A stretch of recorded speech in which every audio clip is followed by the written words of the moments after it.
Okay. Yeah, sorry for the distraction. Okay, so to start with, I will be going through what ecoWise is. ecoWise exists to essentially solve one very specific problem in Africa's solar sector. And that's because the solar projects that we deploy within Africa generates real-time climate impact every day. But this impact cannot be trusted. It cannot be priced. It cannot be financed at scale without the use of what is called a digital monitoring and reporting platform, right? And essentially, what that means is what you're looking on this particular slide here is an opportunity to be able to essentially do that. And how do we make this happen? I would like us to pretty much go through what the disconnect is with African solar developers. You know, as Wimet rightly did say, ecoWise is Africa's first patented digital monitoring platform, and it's also an end-to-end climate finance platform, but it's built for one very specific mission, which is to basically turn every watt of solar energy into trusted, investable climate finance in real time. So today, what I would do is walk us through three things: why Africa solar's sector remains locked out of climate finance despite massive potential, and essentially why verification, not technology, not the solar technology itself, is the real bottleneck, and how ecoWise creates this missing um trust, that basically that trust layer between the solar data, the global capital, and the national carbon frameworks.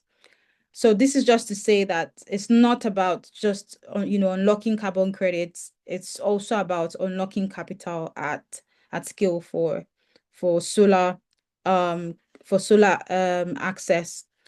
And to move to the core challenge, really, I think this slide captures the problem in its simplest form. You know, there is solar data, there is global capital, but there is no trusted bridge between them. If I go back to the previous slide, you would see that 40%, of 3%, basically less than 1% reaches Africa in terms of global finance. And Nigeria alone has over 86 million people without access to electricity, whilst diesel generator dominates the supply.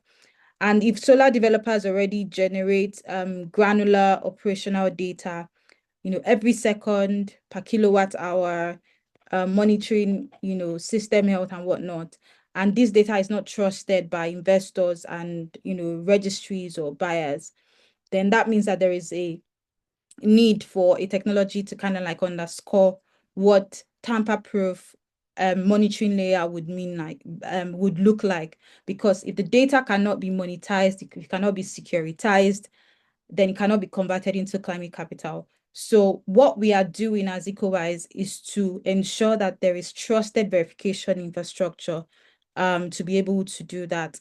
And I hope that sets the scene. When you talk about verification, that verification bottleneck, I think this is where most Africa climate projects fail.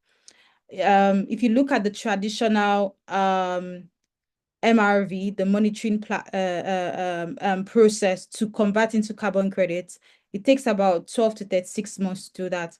And for every ton of carbon credit, it costs about $1 to $3. And pretty much it relies on this heavily manual process where you are leveraging spreadsheets, Excel spreadsheets, and doing, manual site visits. But with ecoWise, we make sure that this is very streamlined and very simple to deploy. So instead of using this model that sort of excludes 80% of viable solar projects from carbon finance altogether, we ensure that, as ecoWise, the bridge is being closed. So with ecoWise, developers who initially would face about 25% cost of capital or short-term loans or FX exposure or even cash flow trap for years. With ecoWise, we remove all of this bottleneck by making the verification that would essentially lead to climate finance continuous, automated and digital. So instead of taking 12 to 36 months, it takes a number of days for you to then be able to cash out your funds from the carbon credits that have now then been verified. Now, to the tech being ready and the market being ready, I think what makes ecoWise different from whatever is in the market currently is timing. And there are three major shifts that are currently happening at once. One is that digital MRV, otherwise known as the monitoring platform, is becoming the global standard. It's being driven by global climate standards like SBTI, even Article 6 agreements too as well.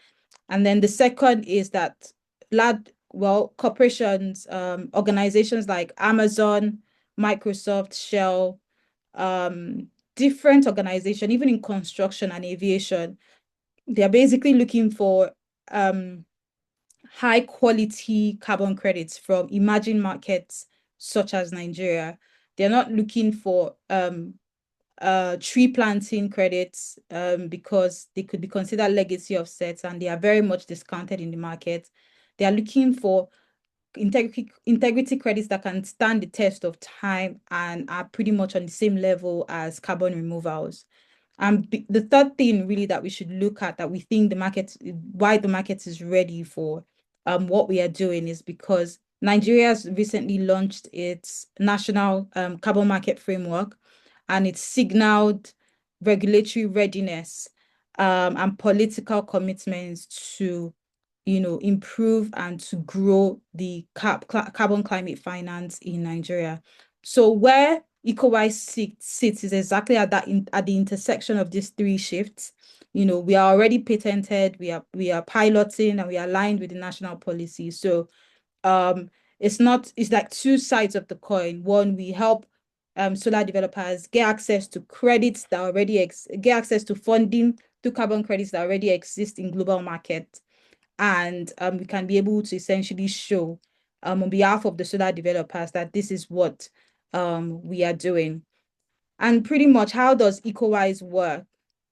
I would say ecoWise isn't a single product, it's an integrated stack. So on one side of the coin, we start with the measurement. We measure the solar data on behalf of the solar developers, that real-time solar generation data. And then through third party, we help to move to verification. So we convert that data into carbon credits, and we leverage technologies such as IoT, artificial intelligence, anomaly detection, and even blockchain to be able to do that. And then when we've sort of moved past that, we then get issuance of carbon credits from the third party verifiers such as Vera or Gold Standard. And just to pinpoint here, ecoWise operates as an agnostic platform. So it's not just carbon credits that you can get access to. You can also get access to renewable energy certificates.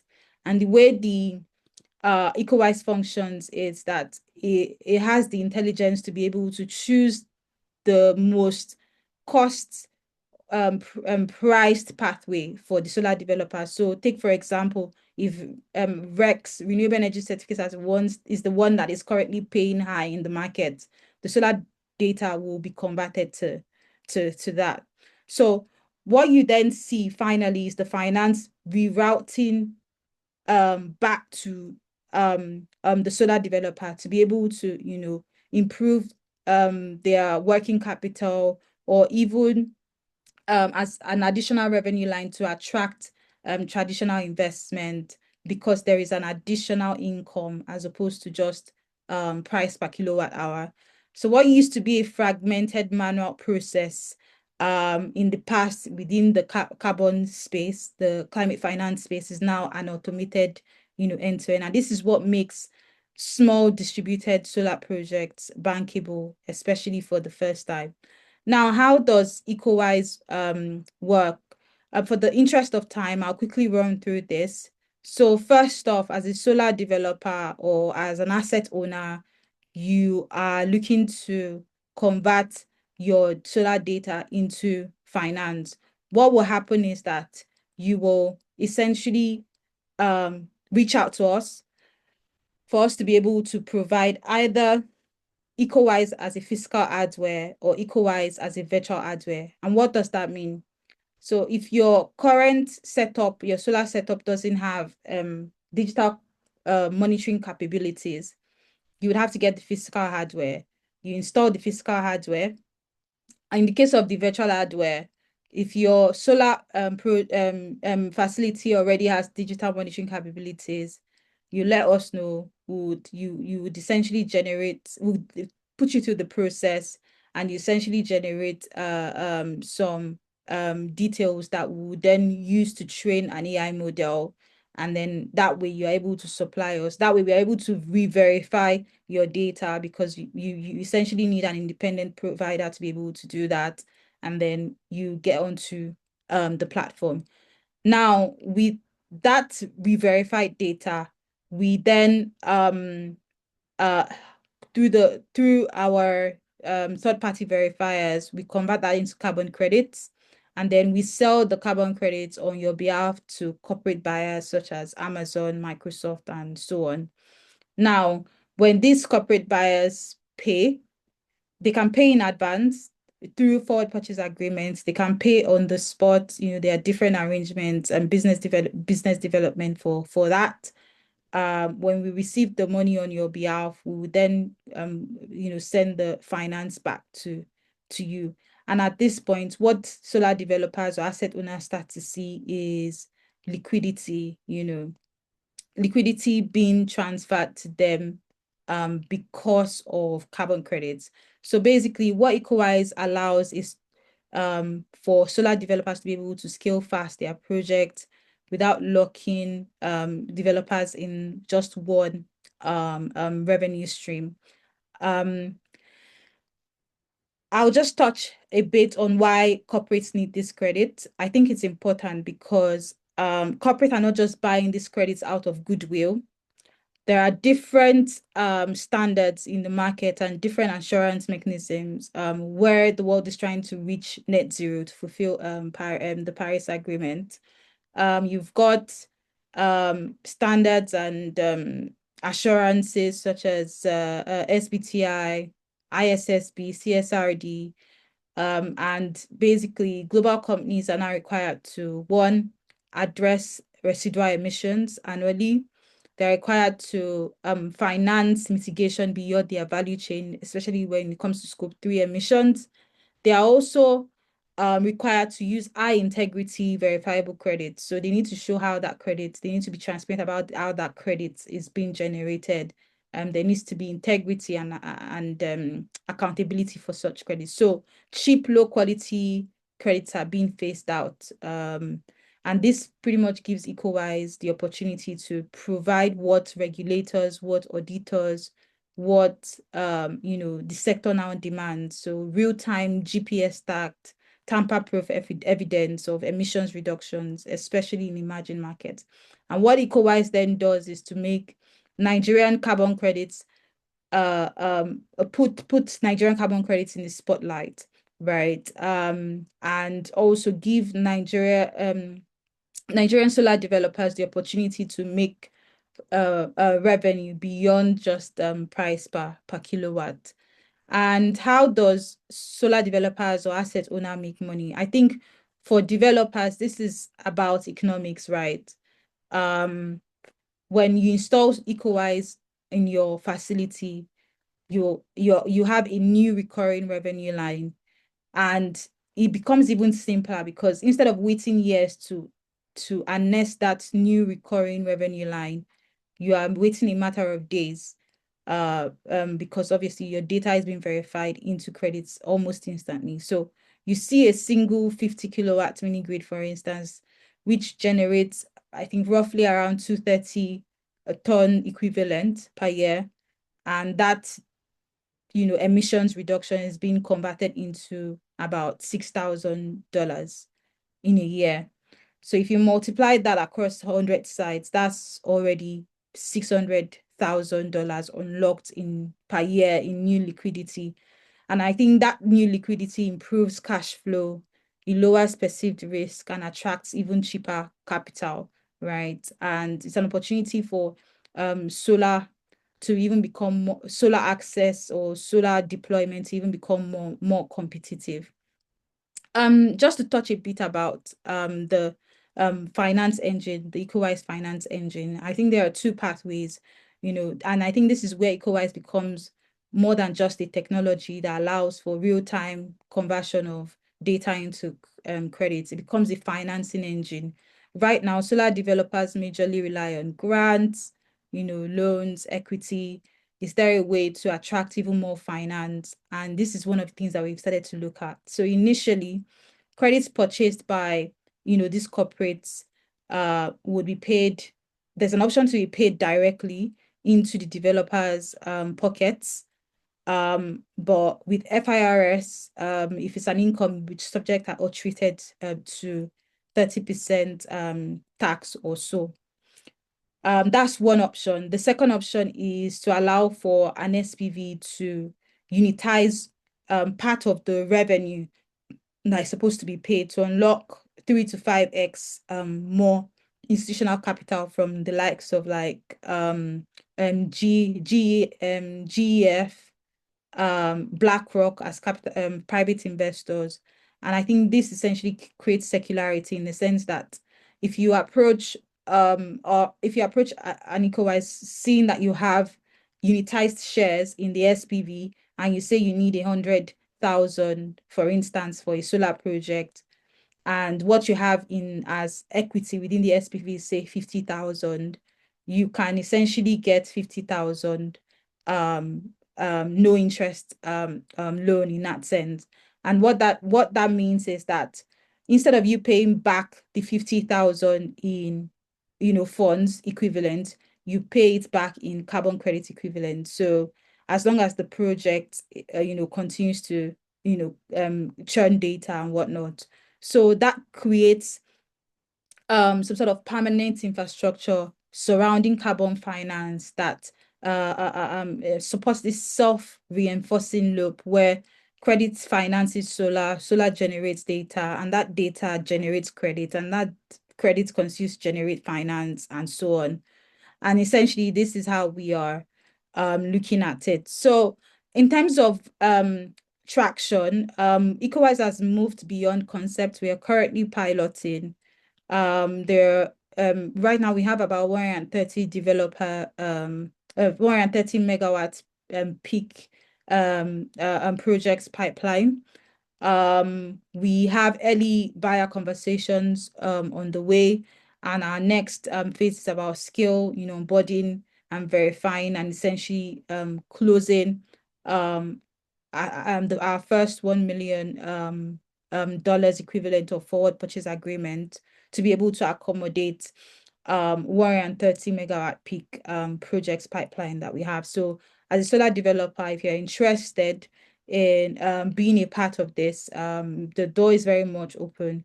You can reach out to us, and we will essentially help you get the ball rolling. Just an additional slide here. I know that a couple of us, or maybe some of us here, have heard of, MRV, dMRV is very, rampant in this sector. Just wanted to state here that, when it comes to most MRV solutions, they only solve one piece of the puzzle, which is the conversion of real-time data into credits. We do that, all well and good, but there is an additional layer that we add to that. In as much as we know that there is no other platform right now that in Nigeria that delivers that tamper-proof Article 6.2 ready MRV for distributed solar. And I think that's the moat for us. But we also go above and beyond to ensure that the credit in itself are essentially converted to finance. So we do the work for the solar developers so you don't have to. And we go beyond that to even attract more capital beyond the carbon credits for the solar developer. I will stop here and pass it on to Habib to share more about like technical details for ecoWise. Thank you.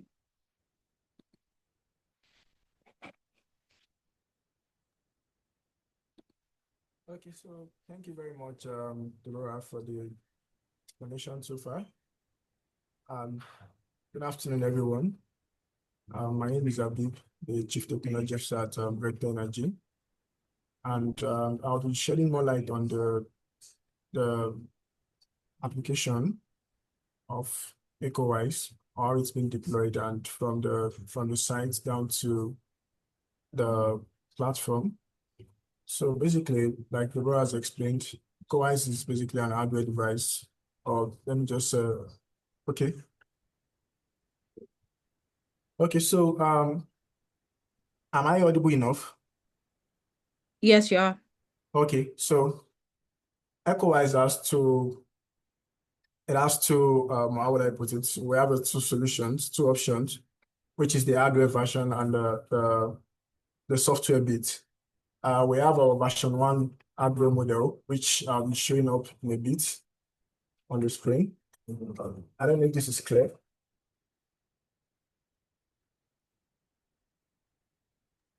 I It's don't know if this is blurred. clear. Okay.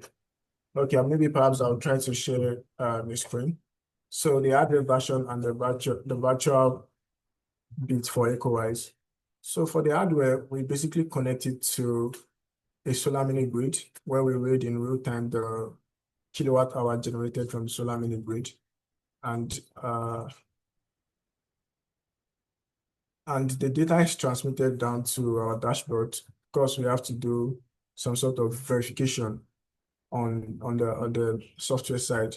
So essentially what we do is we measure in real time the kilowatt energy generated from the solar mini grid through the ecoWise hardware, and we verify the data against the trained AI model, right, to verify that the data being collected is actually from solar mini grid. Of course, we don't want other sources of energy to be connected to the device. So once data is validated, it's sent to our cloud platform. And currently, I'm sharing my screen to show what our dashboard looks like currently. So on the dashboard, we have where the cumulative energy on the overview of the dashboard, the cumulative energy, which is converted to tokens, right? So the energy generated in real time, the cumulative is converted to token, and of course the equivalent credits generated.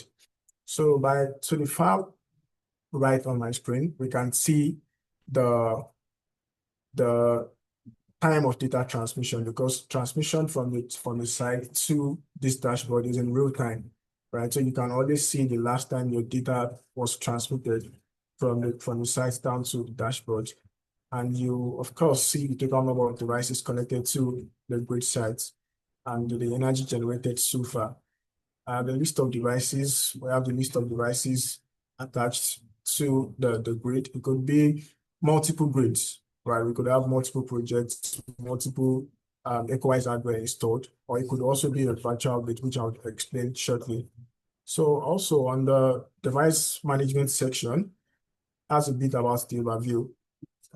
On the device management section, it's basically saying more details about the device in terms of your device ID, if it's connected or not, the last time, the date of installation, the cumulative energy so far, and the tokens available. The last data transmitted in terms of the date and time, right? And we can see a graph showing the energy generated so far. And from that, the main part is we have the ecoWise wallet. Basically, the wallet is the section where users can actually access the balance after tokens must have been verified, the credits must have been verified, sold on voluntary carbon credits market, and then we credit their wallet back with the available funds. So the user can actually have access to this wallet to withdraw whatever funds they've accrued from sales of the credit, which of course it's also a responsibility we are shouldering. That's just a bit about the ecoWise what's it called? The ecoWise platform dashboard. So from the hardware, we connect to the sites, we collect data in real time. Though our model run the data through an AI model to validate that the data generated is actually valid. And then on the dashboard, we take that to a sensitive dashboard where we the data is verified and the equivalent credit is sold on market and your funds remitted back to the wallet. That is the hardware part. And going through the virtual part, basically, the virtual part is for solar grids that already have existing IoT system, right? They do not want to install another hardware on site, meaning that they are already transmitting their data from the site to cloud, right? They are transmitting in real time. So what we do with the virtual bit is that we take this data, we stream directly from their database, right? They are already sending data to their own cloud or their database. So we stream the data from their database and we feed it directly into a machine learning model and validate that the data is actually correct to be sure that there's no what's it called anomaly. And once that is done, you eventually have that data being displayed on your dashboard as a user dashboard where you can also do all of the bits that you are doing with the hardware version. So essentially, that's just the two methods that we have for data collection from sites down to your dashboard for verification and validation. And like Deborah has mentioned earlier, we've tried to incorporate some anti-tamper measures on the hardware bits and of course on the software bits, which is a form of a switch that prevents tampering with the box. Then that if you decide to tamper with the box, or maybe perhaps there's an opening of or unauthorized access to the box, the switch is going to flag the status and the data streaming stops instantly, meaning that we do not get data to cloud because it has been opened and you immediately get that notification on your dashboard and on the hardware device.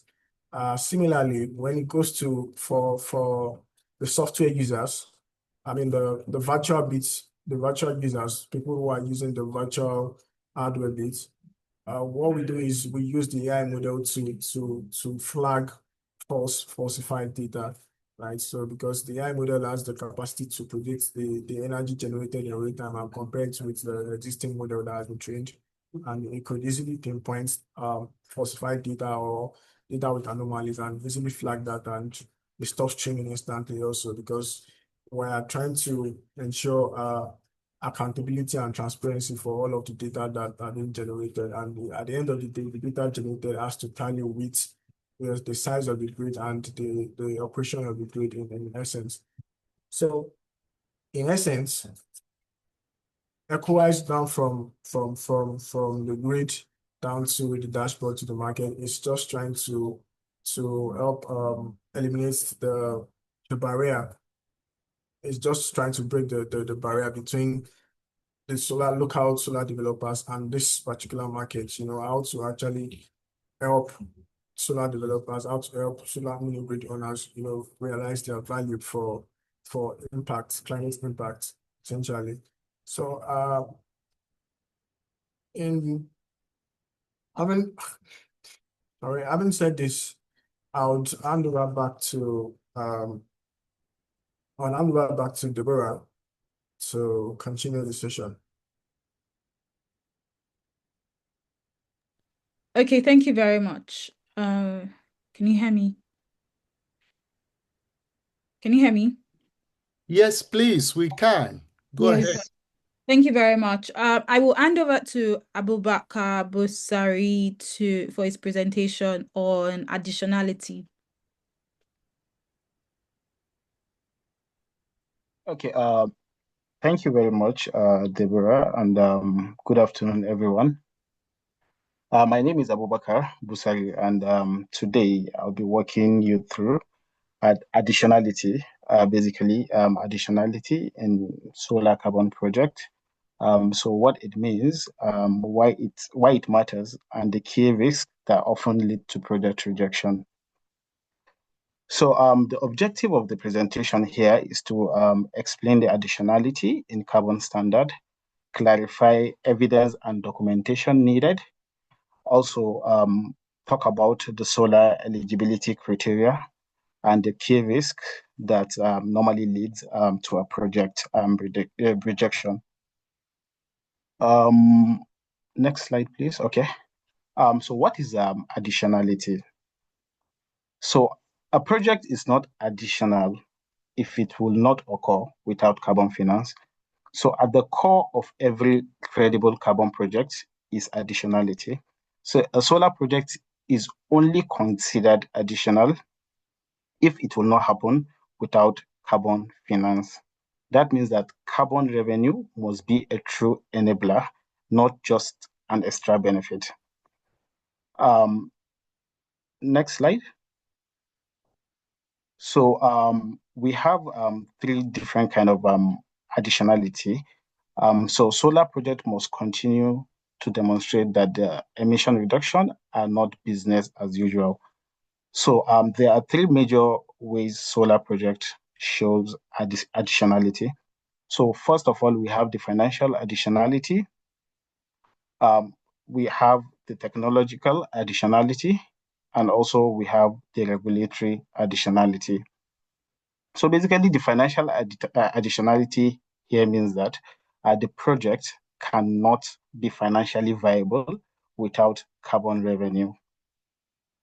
So the project needs a carbon revenue to be financially viable. So now we have the technological additionality. So mean that the technology is not, the technology in use is not already common, like it's not everywhere. So it's not as if everybody have access to it. So it is still not a common practice in the region.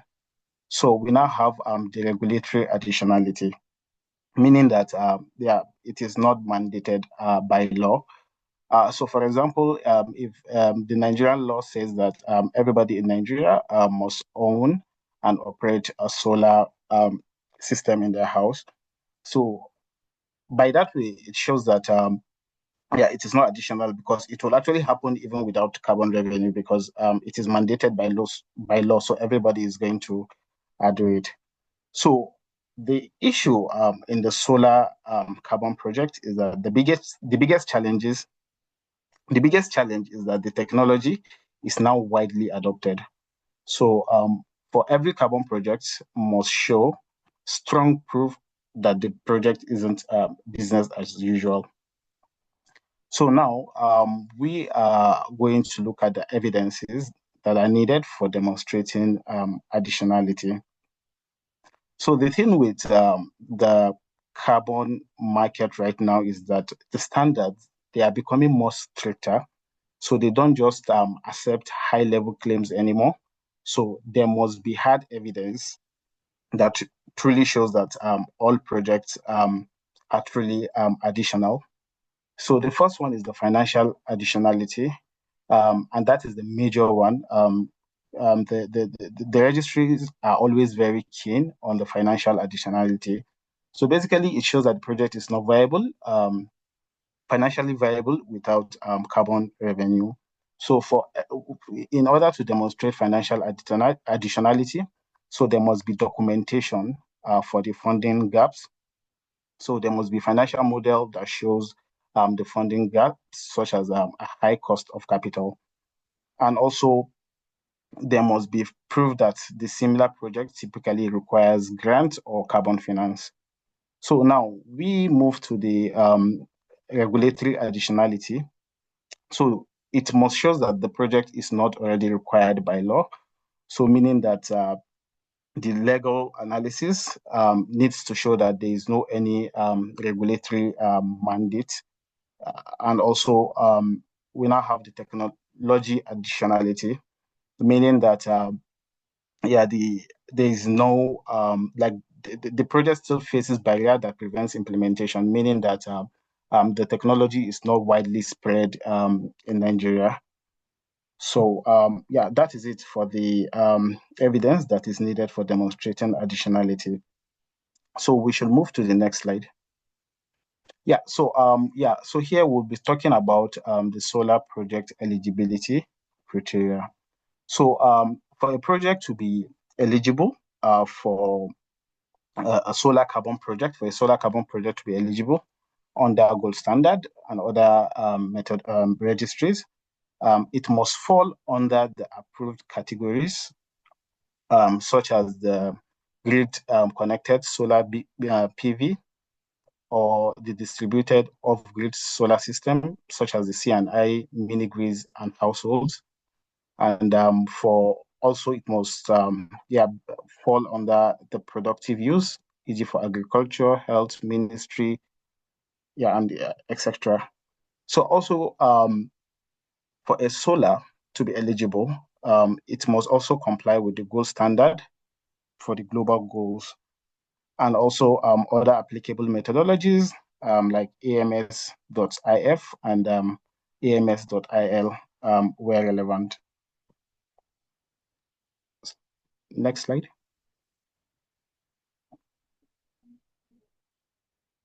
So there are some risks that leads to rejection of solar carbon projects.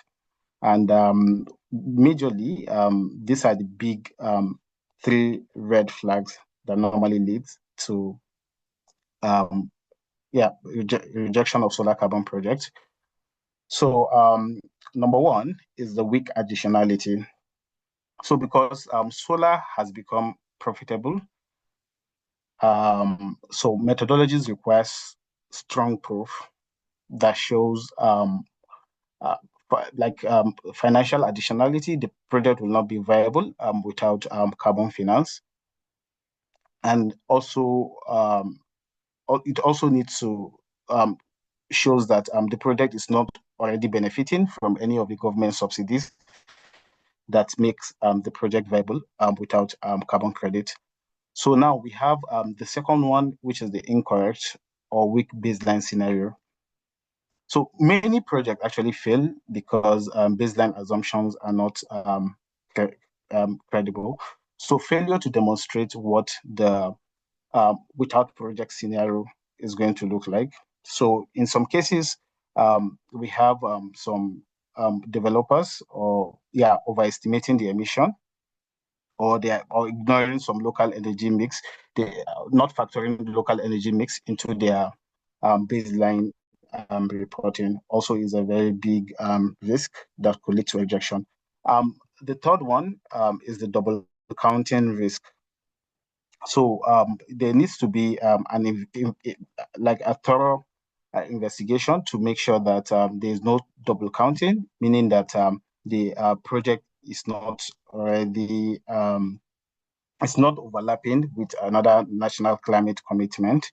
So that needs to be looked into before one embark on any carbon project. So in many cases, government programs like REA incentives can make a solar project non-additional because government is already supporting it. So that is that needs to actually be looked into. Ultimately, additionality is all about credibility. So with solar becoming cheaper and more mainstream, the burden of proof is higher. So stronger documentation, realistic financials, and clear baseline logics are the key to approval. Thank you very much. This brings us to the end of the slide. So we'll be looking at the other slide. Yeah, thank you very much, Abubakar. So I will go ahead and share my slide. Very well. So Abubakar has basically spoken through what additionality means, and it will be basically good to, see what ecoWise is doing to kind of like close some of these gaps and make it even very much streamlined. Abubakar also mentioned that solar is becoming cheaper, but for Nigeria, the cost of capital is still very significant compared to other sort of African countries, particularly Northern and Southern Africa, and compared to the rest of the world. So how do we, and that's an additionality in itself, and how do we essentially claim carbon finance to be able to even make it as more competitive? Um, so let me just share how ecoWise is sort of closing some of the gaps, and how we've essentially worked backwards to answer some of the questions and observations that Abubakar has made. In terms of the additionality, as Abubakar mentioned, we've got financial, regulatory, technological, and I think we also have an additional automated additionality that ecoWise essentially closes. So in this term, ecoWise doesn't exactly claim additionality, proves that additionality automatically across the 3 dimensions. So when we reach out to VVBs or what Article 6.2 requires, ecoWise helps to prove automatically that additionality, is there. So from a quantitative and a qualitative approach, we're able to do that. So if we start with the financial additionality in the interest of time, um, if we start with that in the interest of time, we see financial additionality as ecoWise enabling real-time project data as well as the base cost to be demonstrated that the solar project would proceed without carbon revenue. And we can essentially track KPIs where the cost of solar used to be X amount, but it's now X minus 2. And we can also show how carbon revenue changes the solar project's debt serviceability and cost of capital. So in practice, what we are showing with the data that ecoWise is able to sort of project and pull together is that carbon revenue is not the icing on the cake. It is structurally required to make the project viable and bankable. And this is very important for mini grids, C&I projects where margins are thin and debts could be expensive. In terms of the regulation additionality, I would say regulatory additionality rather, I would say that this is where ecoWise moves beyond being a developer tool into some sort of national infrastructure. We are working assiduously with NCCC. We are, also in the midst of getting letter of no objection from the NCCC. And this is basically to show that in as much as we know that the credits are still viable without letter of no objection, we are preparing for future regulatory setup to ensure that the credits that are issued automatically checks in alignment with Nigerian national carbon market framework. It aligns with the adjustment logic under Article 6.2, and at the data level, it also prevents double counting, ensuring that all the data sets are GPS logged. The data is time-stamped, and hashed, basically to prevent reuse across registries. And I guess with this, what this means for regulators and even buyers is that there are fewer disputes when it comes to carbon credit claims. There is a cleaner audit, and of course, the confidence that Nigerian credits are export ready and compliant grade. In terms of technological additionality, I would say from all that we've spoken so far, that technical additionality answers a simple question. Can this project generate credit without verifiable data? And I think with ecoWise, the answer is no. So if the credits cannot be issued unless generation data is captured through some IoT and the asset is GPS logged, or it needs external verification or additional verification from maybe machine learning or AI, and to ensure that, there is no tamper or anomaly, then I think ecoWise is the way to go, because essentially this is important for solar projects, not because, the output variability is normal or outages happen or load profiles change. Is because ecoWise doesn't penalize all of these things, but verifies it. You know that at this point in time, the solar projects is generating data. And for that time, you are generating credits that, essentially generates money. In the interest of time, I'll just quickly round off by stating the additional sort of screening that is already built within ecoWise that makes ecoWise the answer to this issue is that essentially the final layer is what makes the final layer of automated additionality is what makes ecoWise scalable. So instead of consultants like the VVBs who will visit the site, right, to manually check the baseline for every project, ecoWise basically automates it. And what that means is that for developers, there's faster verification, there's lower transaction costs, there's predictable timelines. And for buyers, there's consistency, there's transparency, and there is trust. And this is how ecoWise turns solar projects into high integrity climate assets at scale. I'll stop here for now, and in the interest of time, perhaps we can wait for like 10 more minutes so we can take all of your questions. Yeah, the floor is open to ask questions. And I will start with Mr. Patrick. Yeah, thank you very much, Deborah. It's so amazing listening to you, and apologies for the use of my language. I can see young people who are doing extraordinary things. So thank you for your presentation. I've got to leave to join another meeting where I'm going to chair, and that's why I'm quickly jumping in. So the first question I would like to ask you is, would this work for existing mini grids that is already running, and we've not put this in for any carbon credits anywhere? Yes. Yes, absolutely. Thank you so much, Mr. Patrick, and for the vote of confidence. Yes, existing mini grids, CNI, interconnected mini grids qualify, right? We've done our due diligence to be able to ensure that that is the case. We're currently looking at existing mini grids in that sense because they are already generating the credits as long as they are not already signed up to some platform or Yeah. already generating credits, they qualify.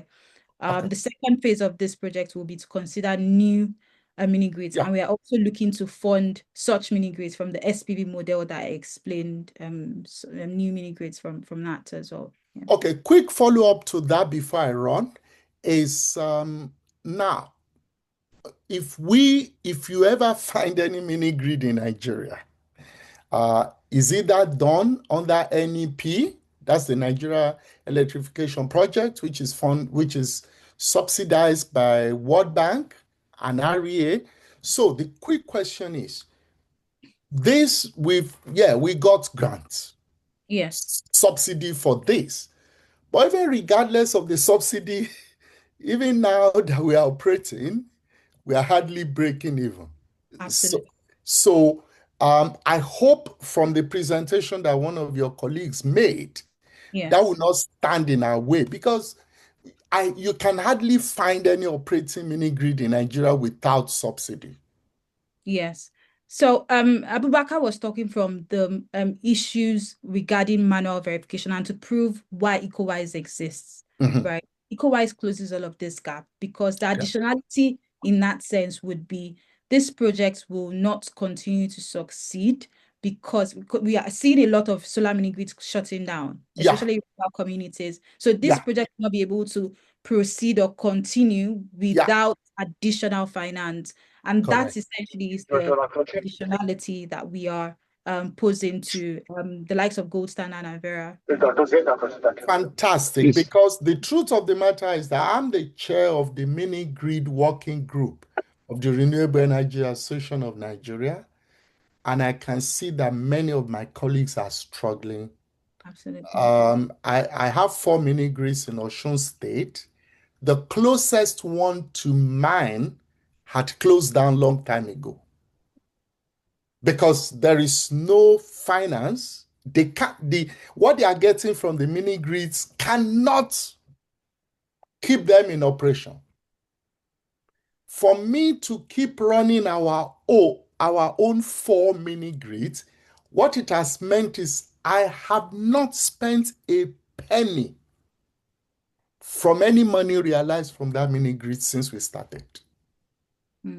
So keep using our personal income to run the mini grid. So I think, so I've dropped a message for you. I'm sorry that I'm taking all the time. I've dropped a message for you with my email address. So please check the chat and let's proceed from there. I thank you so much for this, and I would now leave. Thank you, Deborah. Thanks, Habib. Thanks to all your colleagues. You are doing a great job. Thank you. Thank you very much. Okay, bye. Enjoy the rest of your day. Bye. Okay.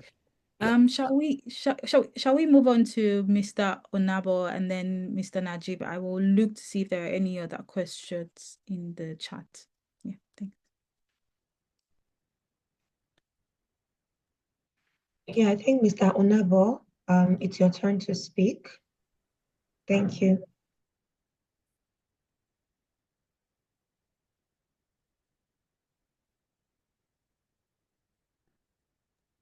Is Onabo on the call?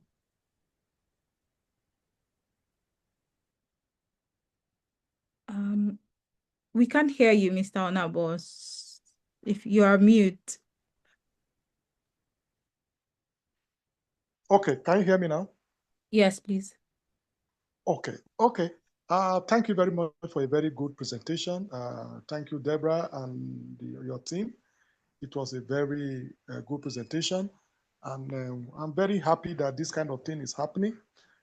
Things that are automated like this, because the manual side of things was very, very cumbersome. In fact, it was almost impossible. Yes, so I'm going to talk about the criteria for the qualification of solar projects that can come onto this platform.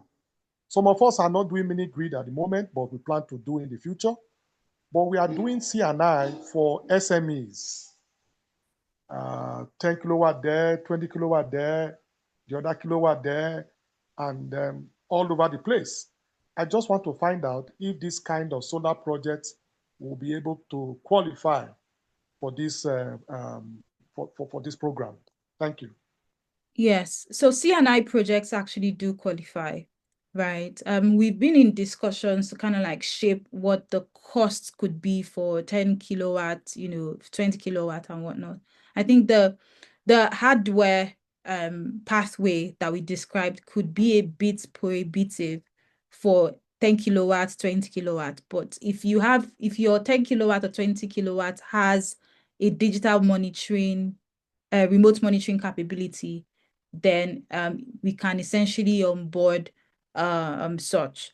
So the short answer is that yes, it does qualify. C&I projects, rural mini grid, distributed solar, aside household solar or solar lights at the moment do not qualify under our ecoWise, what we are currently doing, although they qualify in the within the verification standards, but with how we are essentially working with ecoWise, we have not quite onboarded or gotten to that stage because we are looking to focus on where would have the most impact and will have the biggest bang for the buck at the moment. And I hope this answers your question. Yes, our projects, they have remote monitoring capabilities, and all this data you're talking about, we have a way of recording them and then also to present them as well. Thank you. Okay, in that case, please do reach out to us. You can essentially join our pilot. I forgot to say this. Spring 2026 signifies the first payout for solar developers that are currently onboarded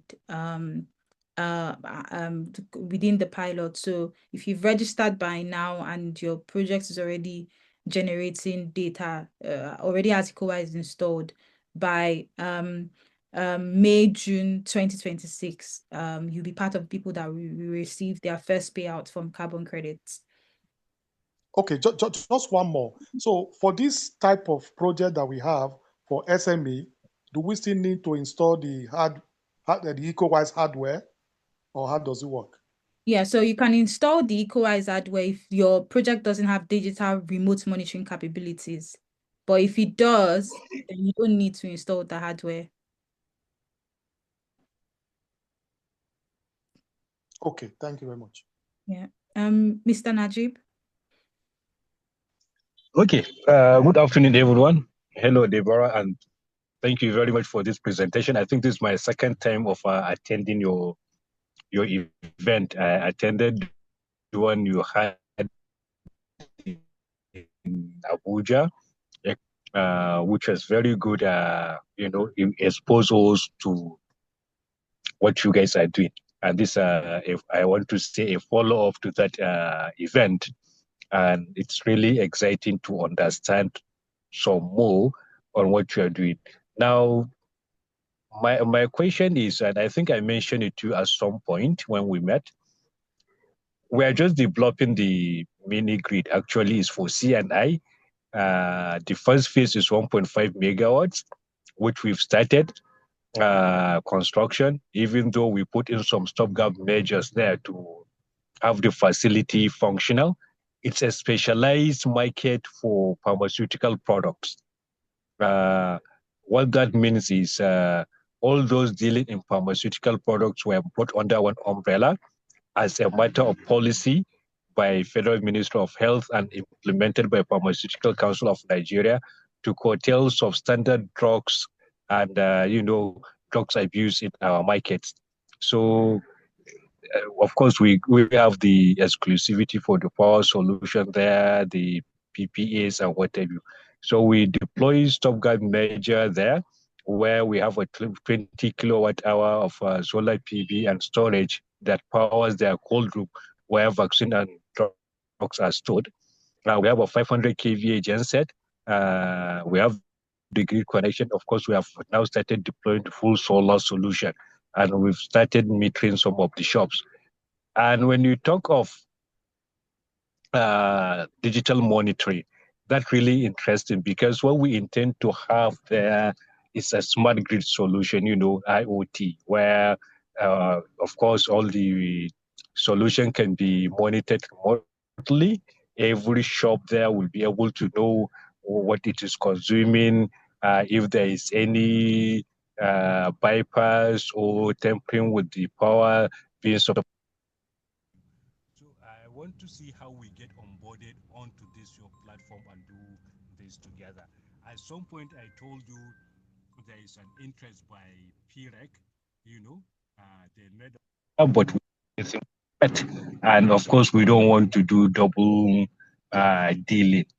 Yeah. So I just want to have an understanding on how we get on board as we are deploying, or when we come to full commissioning, at least we may likely be part of the first cohort by mid next year, God's willing. Thank you. Thank you very much, Mr. Najib. My colleague will drop the link where you can essentially register your interest, and then we'll reach out to you on the back of that to progress the conversation. I see that the project you're talking about is not currently ready, but as soon as it gets ready or is close to completion, we can then start to sort of finalize how ecoWise can be installed, or at what point should it be installed for you to be able to harness the credit. So my colleague will drop the link, and our target to complete. Sorry for interjecting. Our target to complete deployment is max February next year, God's willing. Amazing, super. Mm. Thank you so much. I think we've Okay. yeah. Okay, just before the next question, just to let everyone know, just check through the chat box. All of the links are there. Access to the technical paper and how to be onboarded. Please just click on the link and it will take you there. Thank you. Okay, thank you very much. I think we can only take 3 more questions in the interest of time. We've slightly overrun, so maybe we start with Mr. Quadri and then Mr. Bolaji, and hopefully if one more person so that we can just round off. Thank you. Okay, hi. Good afternoon. Thank you for the beautiful presentation so far. I think I have 2 questions. The first question is, the mini grid, does it have a minimum capacity? Sorry, I think I came a bit late. I don't know if I missed that, while I was in here, but does it have a minimum capacity and does it have a maximum capacity for it? And then 2, you said you have 2 different monitoring this. You have the hardware and the software. The hardware, does it involve any financial implications? And if it does, how do we go about it? Then the software, can that also work with, any type of, mini grid solutions we are, deploying?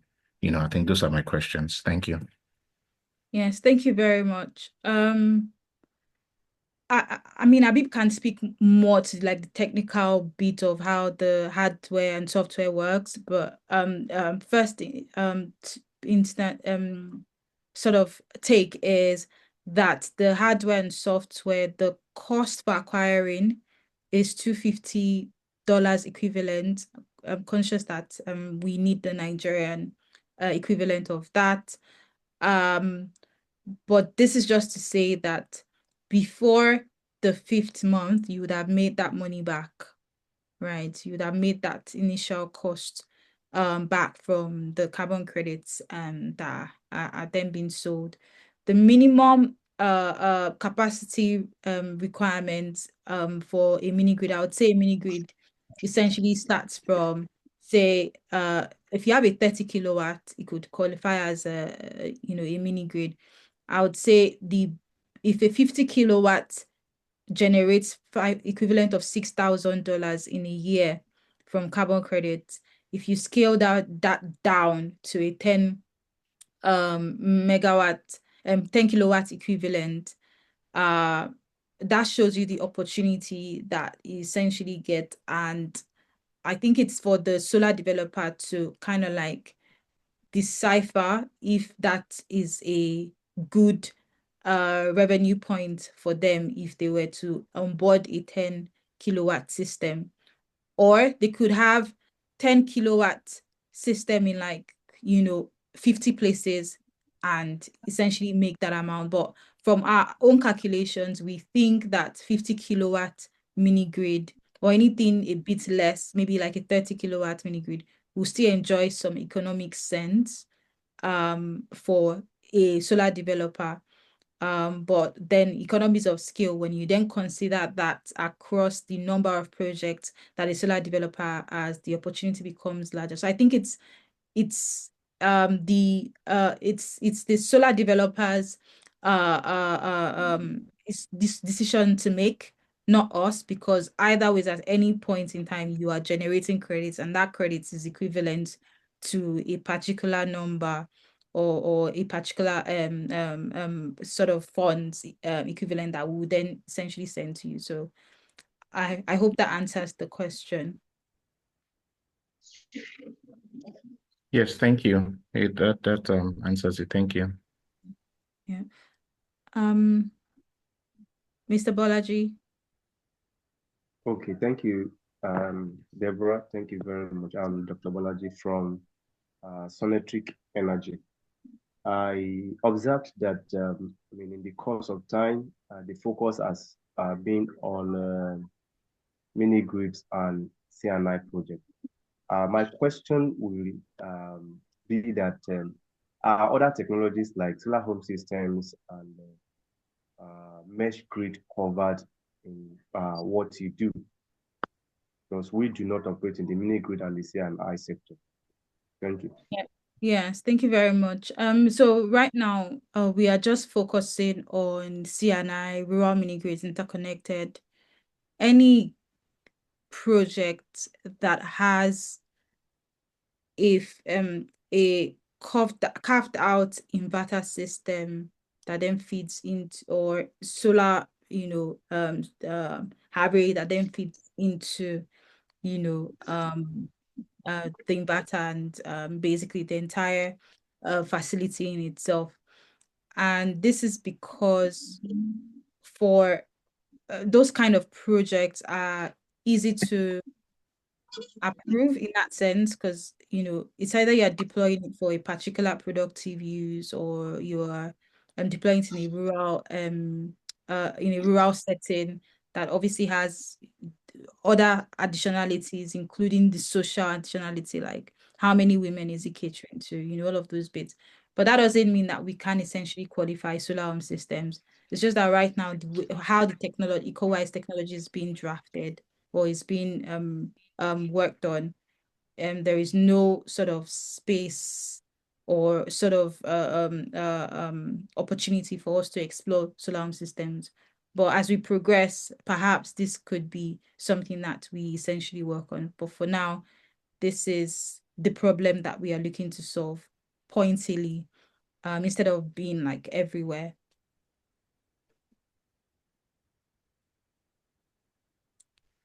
Thank you. Yeah. Mr. Okola. Hi, thank you very much for the presentation and for responding to our questions. I decided to put my hand up when you were making the last comments. I wanted to mention that if it's in sense of capacity, because we deployed some residential and, well, the other boards would qualify as C&I, but not necessarily C&I, where we deploy systems for small businesses as well. And some of these systems are over 10 kilowatts.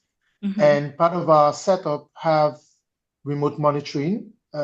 We manage these systems remotely, and we can see our generation as well as the performance of those systems. Now, some of these systems are not in off-grid location, but like I said, some of them meet these capacities of 10 kilowatts. The smaller ones are 5 kilowatts. Will these by any means qualify, or because they are residential, because they are productive? Like I said, some of them are in SMEs, so small businesses that have these solar systems, even though some of them are villas that have upwards of even 10 kilowatt system. But like I said, they ultimately have monitoring. Would they qualify? Yes, absolutely. They will qualify. As long as, they this projects, this 10 kilowatts, as you've mentioned, are C&I projects in the context of SMEs. So it is, of course, it's for a productive use. And two, they've got digital monitoring capabilities, remote monitoring capabilities. So it'll be easier to, deploy ecoWise solution for them without having to incur that additional sort of protracted process of having to install ecoWise hardware, right? In fact, that's why we designed two different pathways, because one, we understand that some developers, maybe they've lost access to their remote monitoring platform, or they don't have it in the first place. They can use the hardware. And if you already have it, fantastic, you can use the virtual hardware option. So these are two options that, basically would help to scale the solution, depending on the pathway the solar developer can accommodate. So yes, your project does qualify.